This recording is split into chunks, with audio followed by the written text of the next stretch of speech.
want to give you a kind of rundown of what our year is like. After we harvest the corn, we'll leave the stalks standing, and we'll come in and with an air seeder and plant cover crops into it. Following corn is most likely going to be cereal rye. If we have good weather in the fall, that cereal rye will get established and maybe get a couple of inches of growth or even more. It overwinters very well. The following spring, as it starts to warm up, the cereal rye will really take off in growth. And then we'll come in and we'll spray it and kill off the cover crop. The cover crop helps break up the compaction layers in the soil. It also adds lots of biological activity. The roots exudate.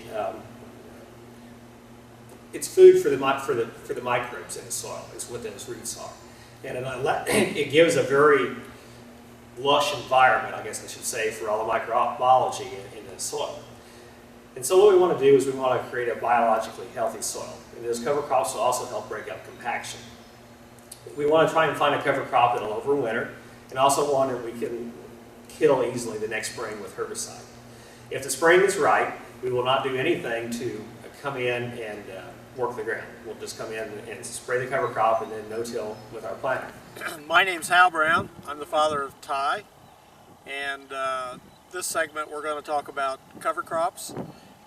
What got us started into cover crops was we trended from tillage way back when to now. Went to ridge till for 10 years, and then the conventional till, and then we started into no-till, and then we thought converting into no-till would be much easier down the road if we converted a lot of our farm to cover crops. And we started 6 to 8 years ago with cover crops. We first started with oats, bin run oats, and worked them in with a vertical tillage tool in the fall. We had some germination issue with the oats. They didn't turn out that well, but we kept going, and then we switched to cereal rye, especially after corn stalks, and I tried some other things, oats and Austrian winter peas. Well, they all winter killed. And then we've gone into now, presently, last fall we used, 2 years ago I will say, which was very successful. We used annual ryegrass, tillage radish, and crimson clover after soybeans. That's put on with a Henniker no-till drill, 40-foot wide, 15-inch rows. And that was probably the most successful program we had for getting up in the fall and overwintering. And then the only issue we have with that is we have some volunteer annual ryegrass. That may be an issue, it may not be an issue, but I like that program.